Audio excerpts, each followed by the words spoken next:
Hello, everyone, and welcome back to Strategic Labs, the channel where we deeply analyze the ideas, narratives, and strategies behind the documents. We are Sarah and Mark. Today, we are going to dive into the material we have on the table. Before we start, please leave a like, share the episode, subscribe to the channel, and remember to check the description for the links to access the original material. Yeah, so the material we're really unpacking today is Edward H. Whitmore's book, Covert Operations Series Germany. And, I mean, it is just an exhaustive, incredibly dense text. It really is. It spans nearly a century of espionage. And, before we even get into the historical timeline, we have to talk about the cover art of this book. Oh, absolutely. The cover is striking. Right. It essentially functions as, like, a visual table of contents for everything we're going to explore in this deep dive. It's a split composition. Yeah, it sets the tone perfectly. So on the left side, wrapped in these dark shadows, there is the silhouette of a Nazi officer in a high-collared trench coat.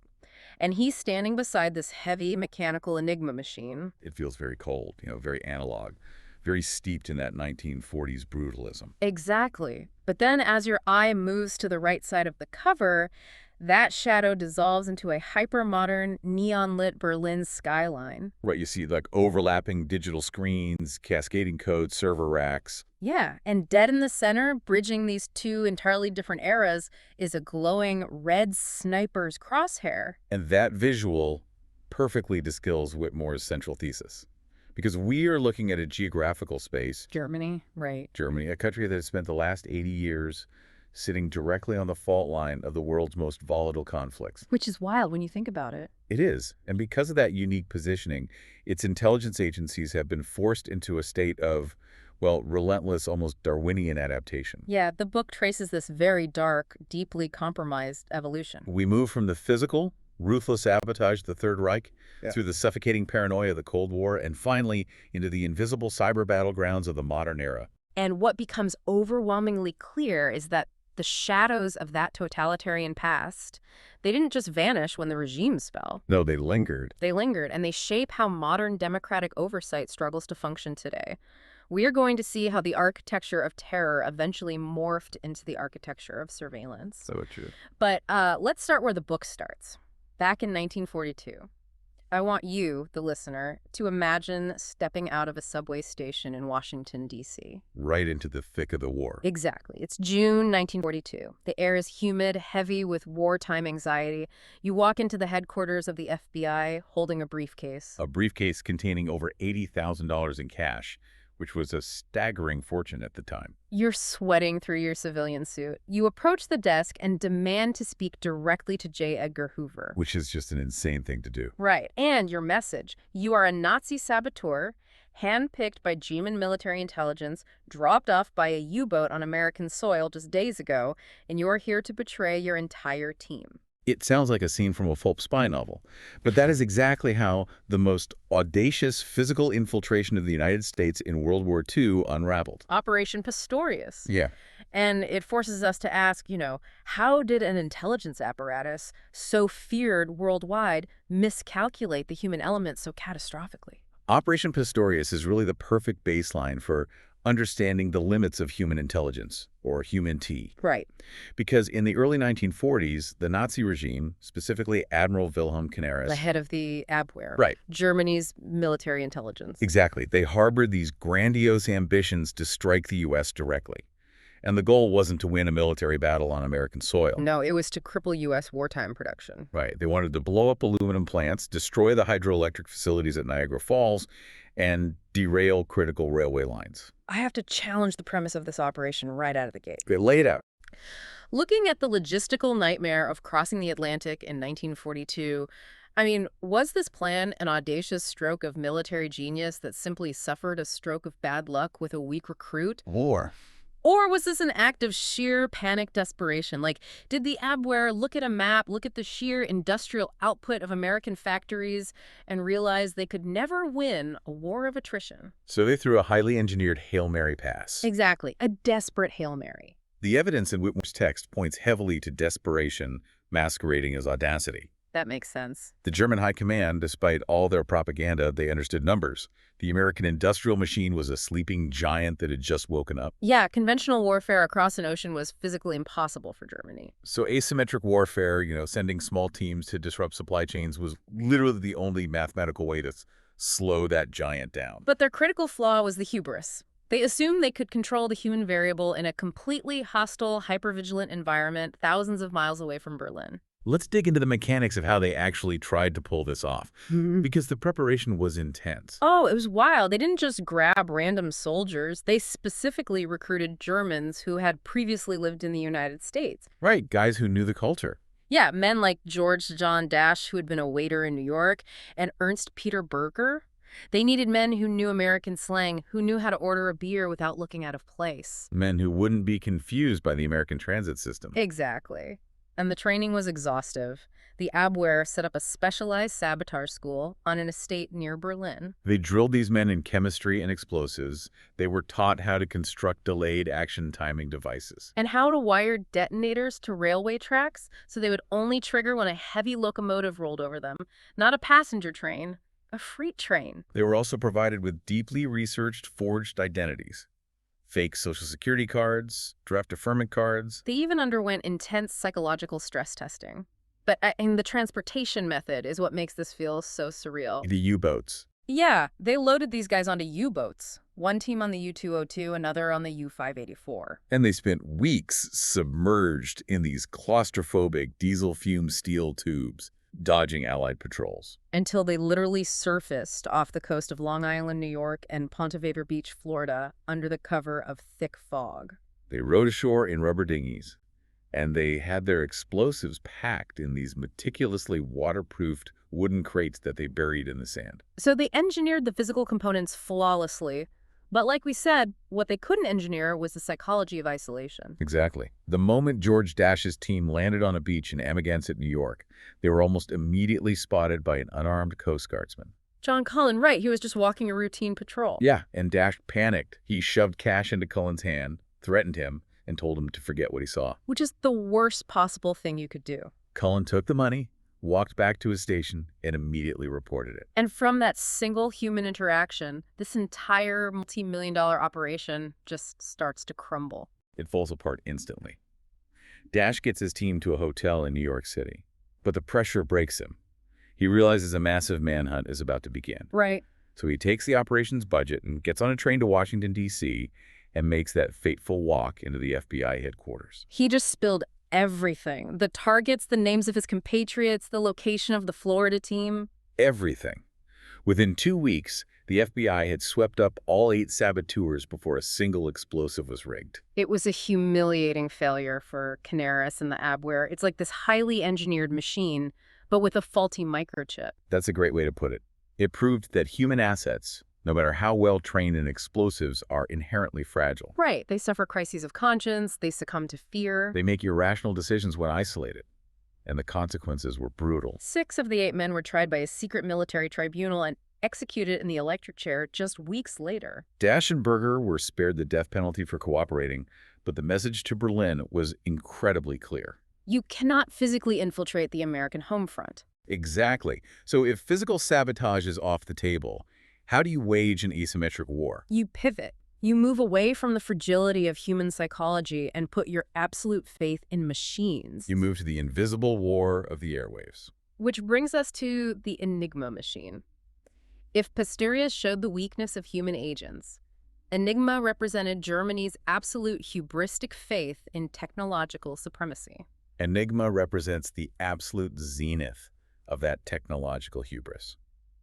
It was originally patented right after World War I by an engineer named Arthur Scherbius. Right, and it was originally for commercial banking purposes. Yeah, but the German military, stung by how easily their codes were broken in the previous war, adopted and militarized it. To understand why the Germans believed their communications were invincible, we really have to look at the mechanics of the machine itself. I want to break this down so it makes sense. Sure, let's do it. So if you look at an Enigma machine, it basically looks like a heavy wooden typewriter, but the keyboard is just the interface.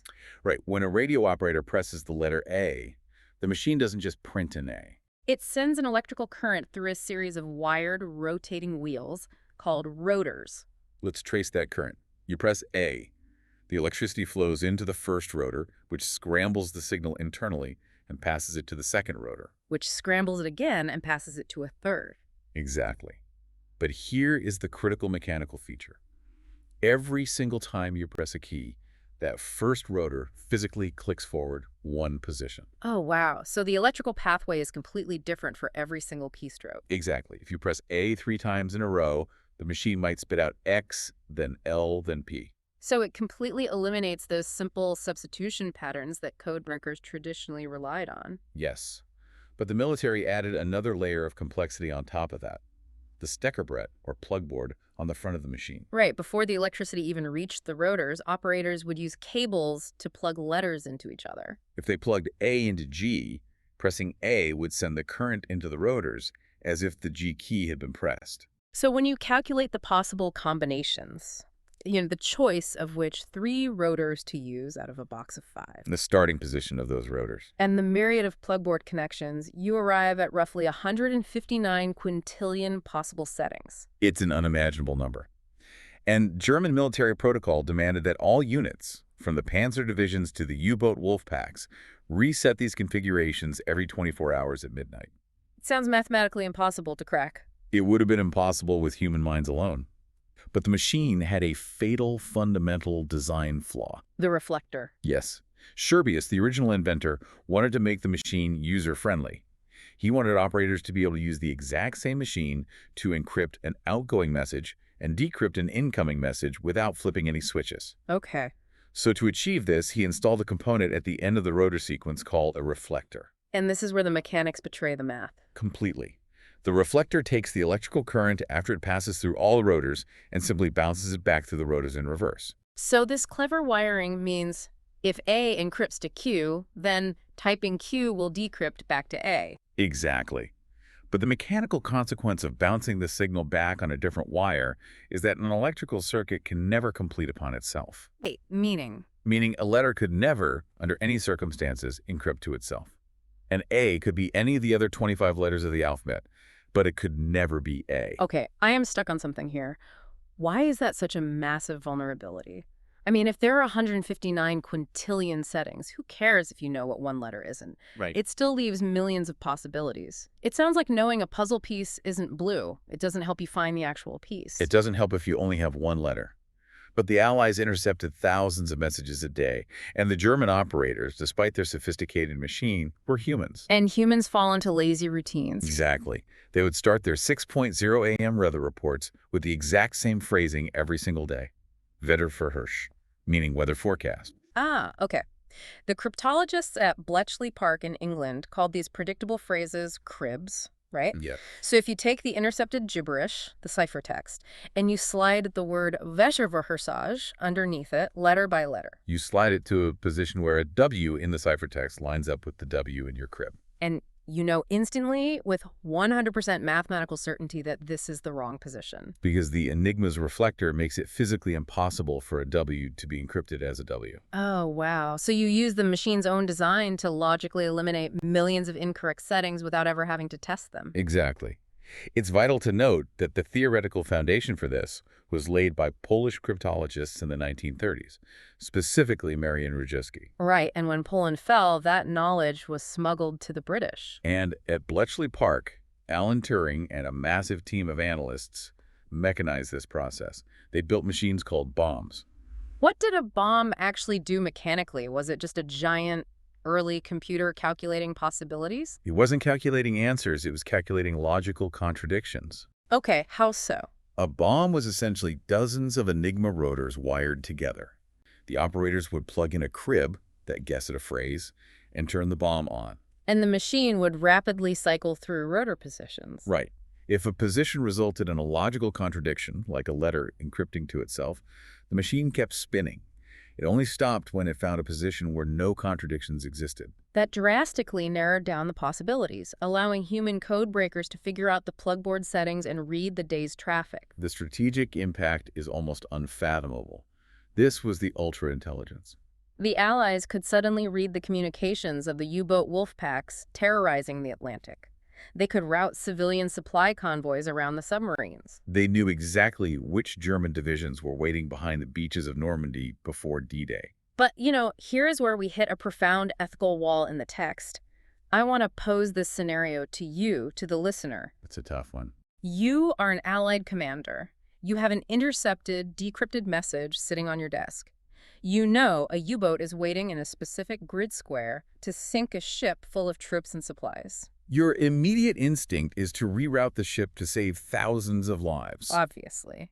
But if you do that, the German High Command might notice that you perfectly avoided an invisible submarine. They will suspect Enigma is compromised, they will change the entire system, and you will go totally blind. That is the most agonizing calculus of covert intelligence. If you hold the key to the enemy's code, how do you live with the choice of letting Allied convoys sink just to protect the secret that you are listening? It's a utilitarian nightmare.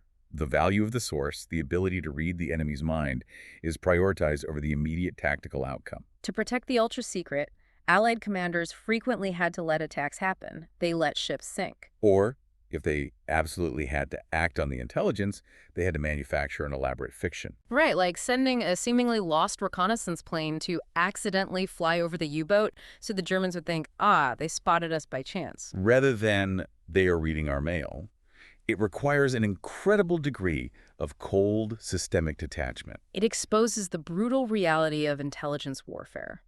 Saving the world sometimes requires standing by and watching people die to protect your advantage. It does. Yeah. Which provides a stark contrast to what the Nazi regime was doing internally. Yes, exactly.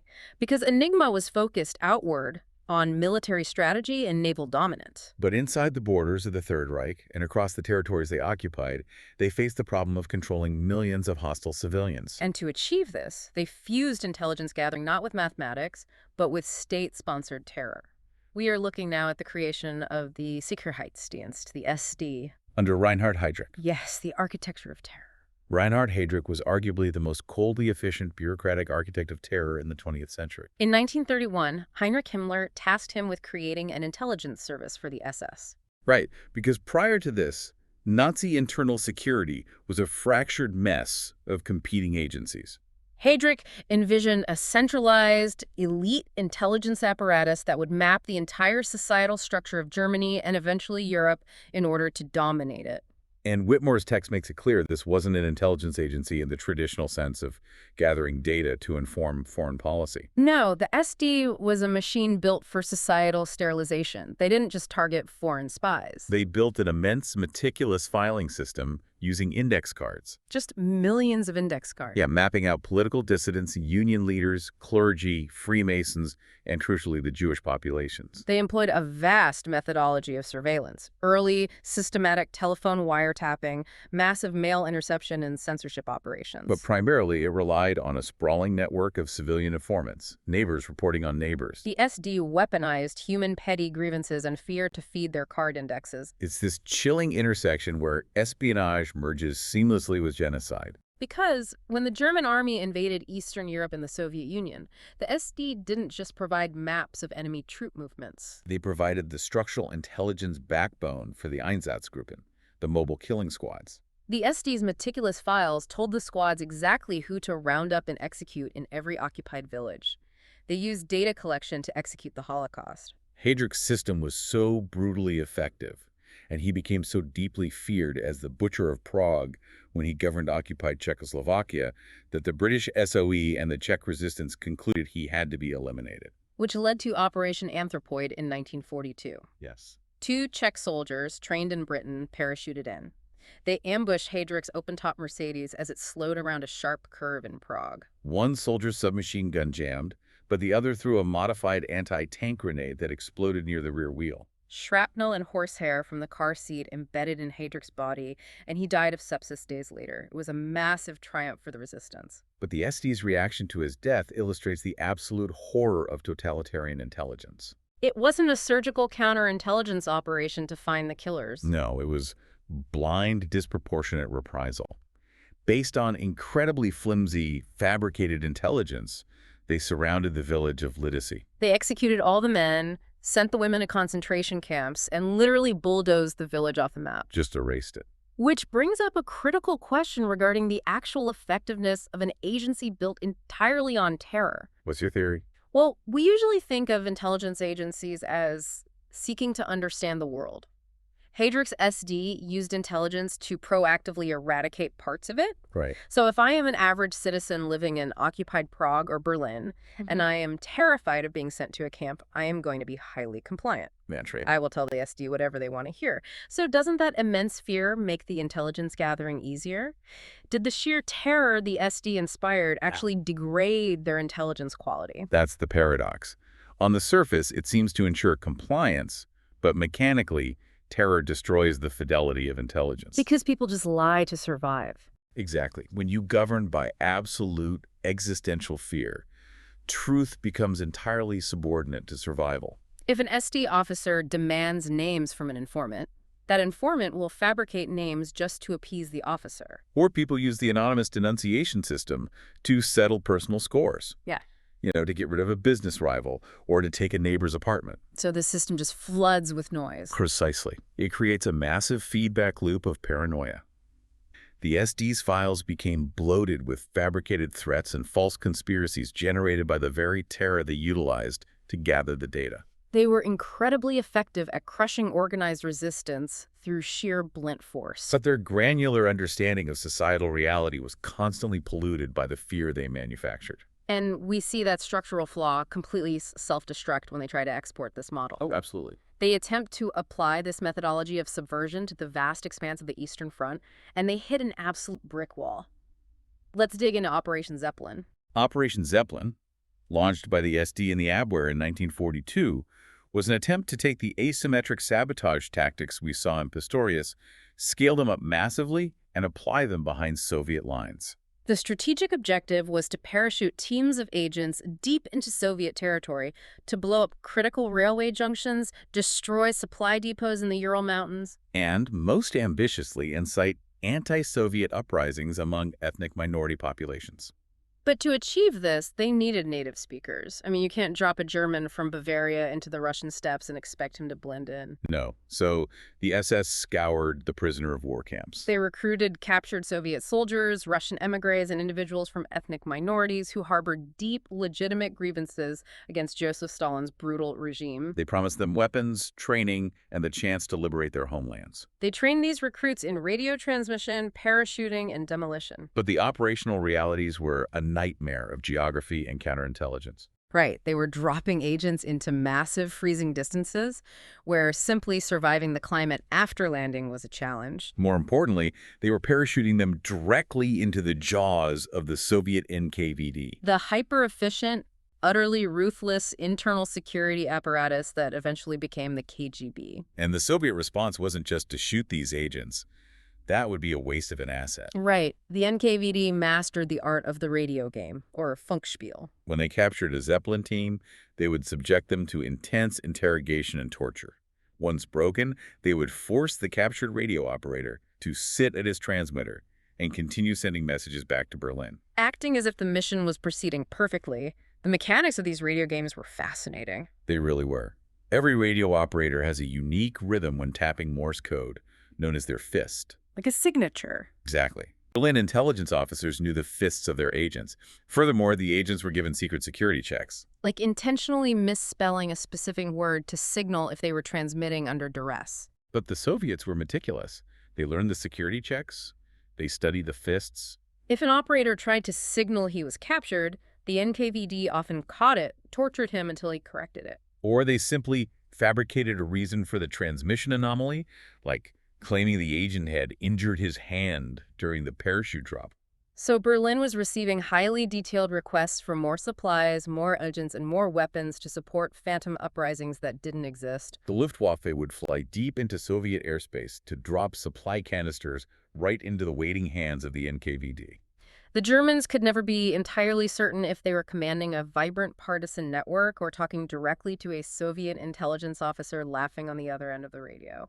It was an atmosphere of total paranoia. I am struggling with the fundamental logic of the Nazi planners here. How so? Well, we know the foundational ideology of the Third Reich was built on virulent racial hierarchy. They explicitly categorized Slavic peoples as subhuman, fit only for enslavement or extermination. Knowing this, why on earth did the SD think they could recruit Soviet populations, arm them, and trust them to operate as loyal, independent, covert assets? It's massive cognitive dissonance. It's completely absurd. It is the ultimate blind spot of ideological fanaticism. Intelligence networks require, at a minimum, reliable transactional benefits, if not mutual trust. But Nazi racial rigidity made that impossible. The German handlers viewed their own recruits with deep contempt and suspicion. And the recruits, even those who legitimately hated Stalin, eventually realized that the Germans viewed them as disposable tools. They understood that the regime handing them explosives ultimately planned to eradicate their people once the war was won. You cannot sustain a loyal covert network when your foundational ideology promises the destruction of your own assets. It's a structural paradox. So the Third Reich ultimately collapses. The war ends in absolute ruin. The Red Army takes Berlin, the Allies take the West. But the deeply uncomfortable reality of Whitmore's text is that the total collapse of the Third Reich did not mean the end of German intelligence. No, it meant its dark assets were immediately auctioned off to the highest bidder in the new Cold War. Let's look at the pragmatic, deeply compromised pivot of the post-war era, starting with Operation Paperclip and the Gehlen Organization. As the dust of World War II settled in 1945, the geopolitical landscape fractured immediately.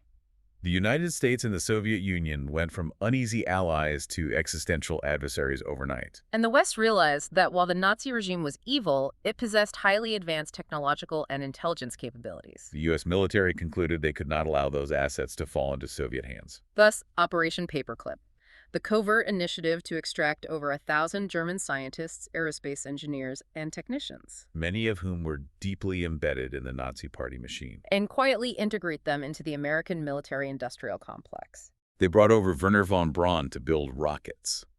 The justification was pure realpolitik. If we don't take these mines, the Soviets will, and they will use them against us. But the compromise wasn't limited to aerospace engineers. It extended to spies. Which brings us to a man named Reinhard Gehlen. Gehlen was a major general in the Wehrmacht. During the war, he commanded Foreign Armies East, the military intelligence division tasked exclusively with analyzing the Soviet military. As the Eastern Front collapsed, Gehlen saw the writing on the wall. He realized his encyclopedic knowledge of the Soviet Red Army was his only currency for survival. So before the surrender, he ordered his staff to microfilm their massive intelligence archives. They packed them into watertight drums and buried them in the Bavarian Alps. He essentially curates his own resume, buries it in the mountains, and then calmly waits for the Americans to arrest him so he can negotiate a job offer. And the staggering part is that the Americans accepted the deal. The U.S. military and later the CIA were utterly blind behind the emerging Iron Curtain. They had almost no human assets in Eastern Europe. Gehlen offered them a fully formed, operational spy network. So the U.S. agreed to fund him, protect him from war crimes tribunals, and allow him to reconstitute his intelligence apparatus. Gehlen begins recruiting his old colleagues. This organization, funded by American taxpayer dollars, becomes the Gehlen Organization. And he didn't just hire harmless analysts. He brought in former SS officers, members of the SD, men who had actively participated in the atrocities on the Eastern Front. He argued that to fight the Soviets, he needed men who knew how the Soviets operated, regardless of their pasts. This decision created an enduring controversy. I have to forcefully question this realpolitik. Go ahead.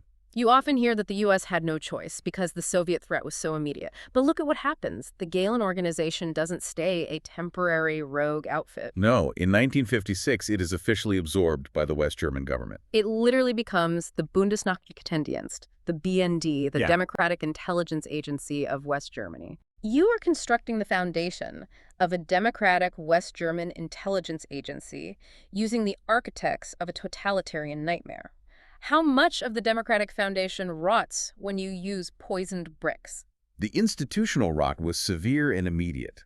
By rehabilitating war criminals in the name of anti-communism, the West severely compromised its moral high ground. But beyond the profound ethical stain, it created massive operational vulnerabilities. Absolutely. When you staff a clandestine agency with men who are terrified of their wartime atrocities being exposed, you have built an agency of men perfectly primed for blackmail. Because the Soviets and the East Germans kept their own files on these guys. Exactly. The KGB and the East German intelligence services recognized this immediately They systematically identified former Nazis within the Gehlen organization. and presented them with a simple choice. Quietly pass information to the East, or we will leak your SS records to the Western press and watch you stand trial. While Gehlen provided the U.S. with some vital short-term tactical data, his organization was disastrously penetrated by Soviet double agents. Precisely because of the compromised pasts of his staff. Meanwhile, across the newly drawn border in East Germany, the Soviets weren't awkwardly trying to integrate former enemies. No, they were building a brand new, highly efficient apparatus of control from scratch, modeled on Stalinist repression. If Heydrich's SD was the blunt architecture of terror, East Germany's Ministry for State Security, the Stasi, perfected the science of the surveillance state. Creating a society defined by total paranoia. Under the command of Erich Mielke, the Stasi operated on a scale that dwarfed the Gestapo. Their mandate was to be the shield and sword of the party, rooting out any ideological deviation before it could manifest into action. To give you a sense of the staggering scale of this surveillance network, by the time the Berlin Wall fell, it is estimated that roughly 1 in every 63 East Germans was acting as an unofficial collaborator. And I am. 1 in 63, that is a suffocating statistic. It means it wasn't just James Bond-style agents in trench coats. It meant your postman might be an informant, the person teaching your child's kindergarten class, the guy working next to you at the factory. It created an environment where you literally could not speak your mind in your own kitchen. And their methods of dealing with suspected dissidents evolved. In the early days, they used midnight arrests and brutal physical interrogations. But the Stasi realized that overt brutality creates martyrs. It attracts international condemnation. So they developed a psychological methodology called Zersetzung, Which translates to decomposition or biodegradation. the terrifying tactic of Zersetzung. The mechanics are horrifying because they are so mundane.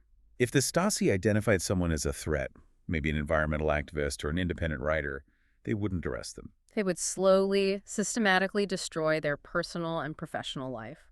They utilized their vast network of IMs to map the target's entire social circle.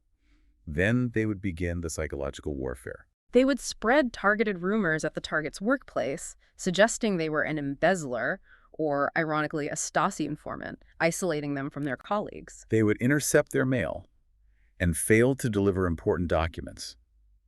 Career sabotage. Yeah.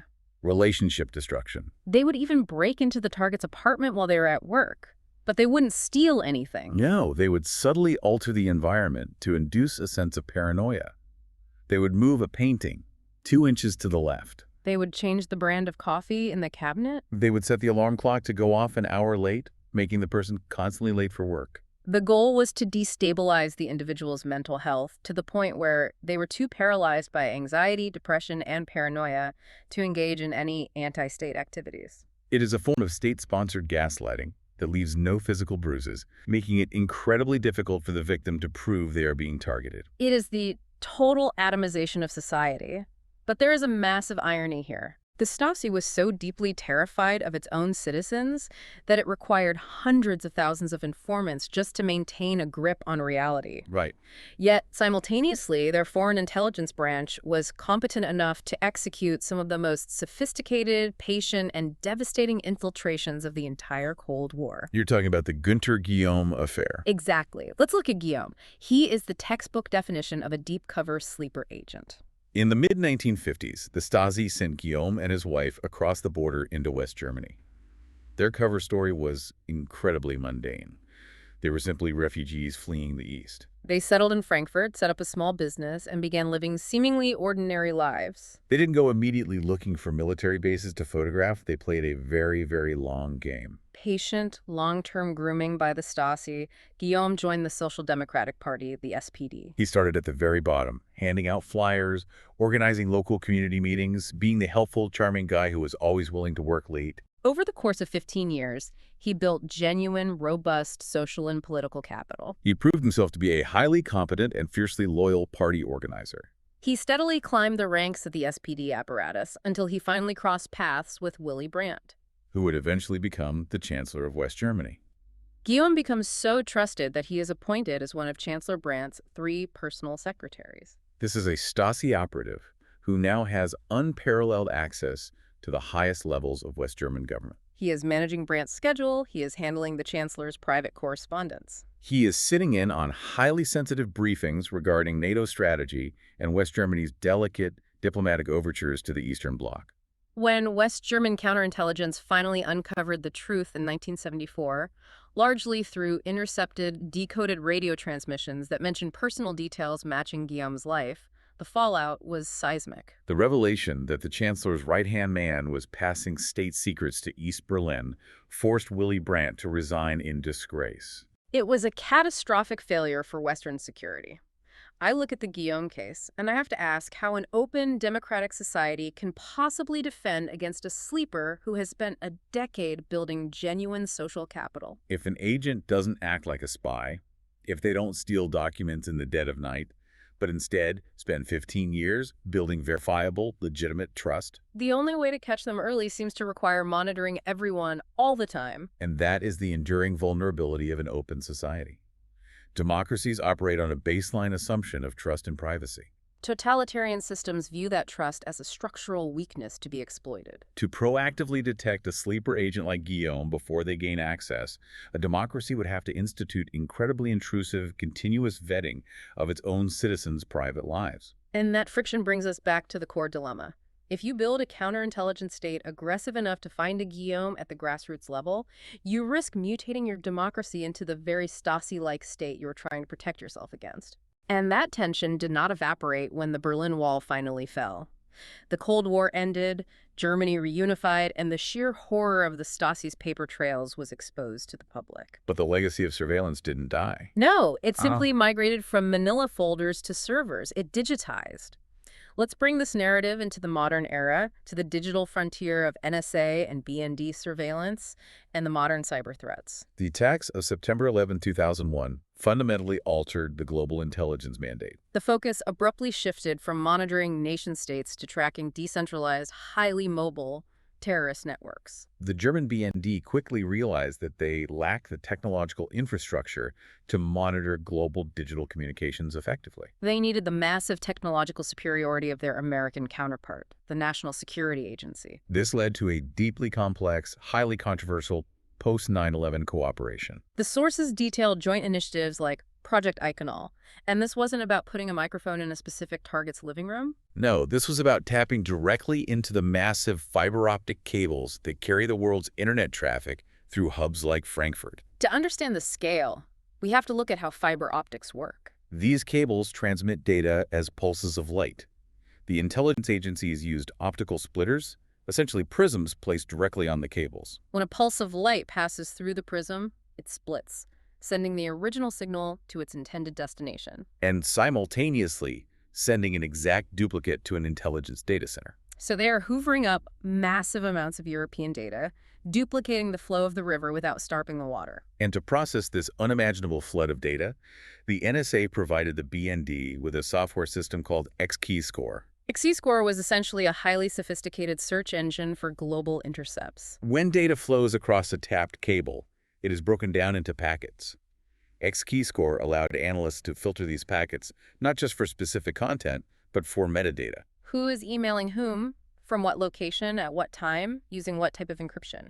This massive dragnet operation remained highly classified until 2013, when Edward Snowden leaked a trove of NSA documents. The revelations hit Germany like a geopolitical earthquake. The documents showed that this dragnet wasn't just sweeping up the communications of suspected terrorists in foreign countries. It was capturing the private emails, browsing histories, and instant messages of ordinary German citizens, European corporations, and allied politicians. The most explosive revelation in Germany was Operation Rubicon, which exposed the surveillance of German citizens and Chancellor Angela Merkel herself.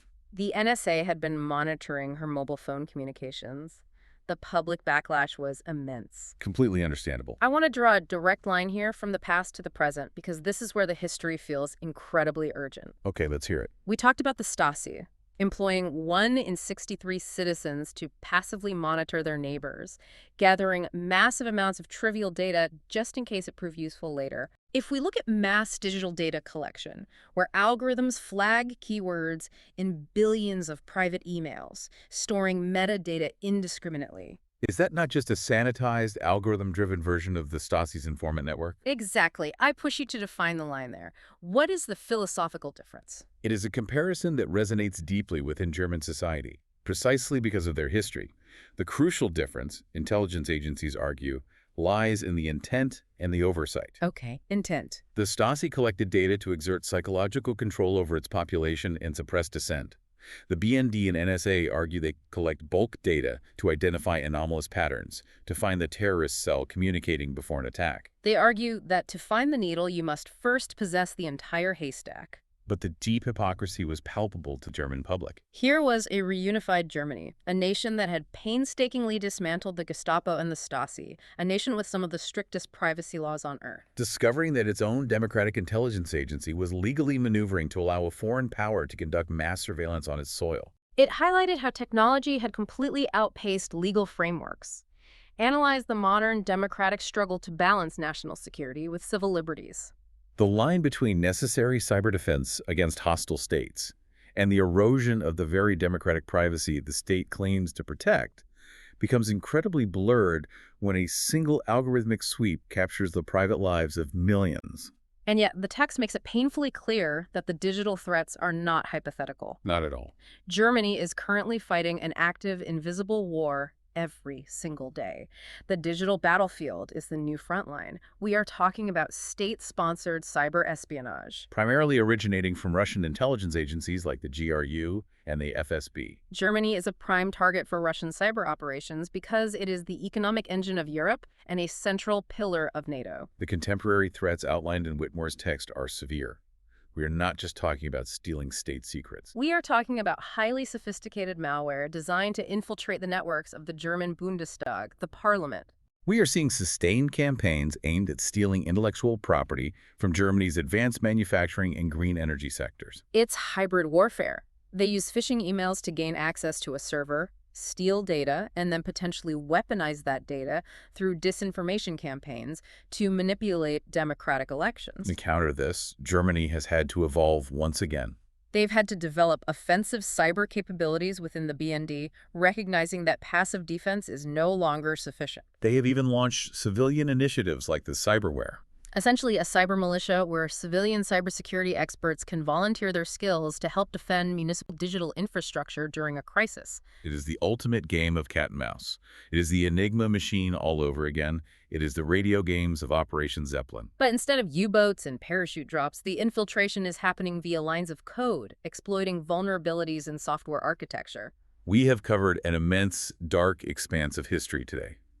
Let's try to synthesize the definitive message of Whitmore's text. Germany's unique position, the epicenter of WWII, the fault line of the Cold War, and a leading modern digital economy, force its intelligence agencies into a state of relentless, ruthless adaptation. They had to navigate the collapse of totalitarian regimes, the morally bankrupt repurposing of poisoned human assets, and the dizzying transition from analog terror to algorithmic surveillance. And the shatters of that totalitarian past, the methods of the SD, the paranoia of the Stasi, the ethical compromises of the Gehlen organization, they are not just historical footnotes. They are the context through which modern Germany struggles to balance its urgent need for national security with its desperate desire for transparent democratic oversight. Which leads me to a final provocative thought for the listener, something to mull over. Go ahead. If the very nature of espionage requires secrecy, deception, and the breaking of rules, can a fully transparent democratic intelligence agency ever truly exist? Or are we, as citizens, forced to accept that the shadows of totalitarian methods will always linger in the servers of modern cyber defense? It is the fundamental paradox of protecting a free society. We've reached the end of this analysis. If this episode added value to your day, please leave a like, share it, and subscribe to Strategic Labs so we can keep deconstructing narratives. Remember to check the video description. See you in the next analysis.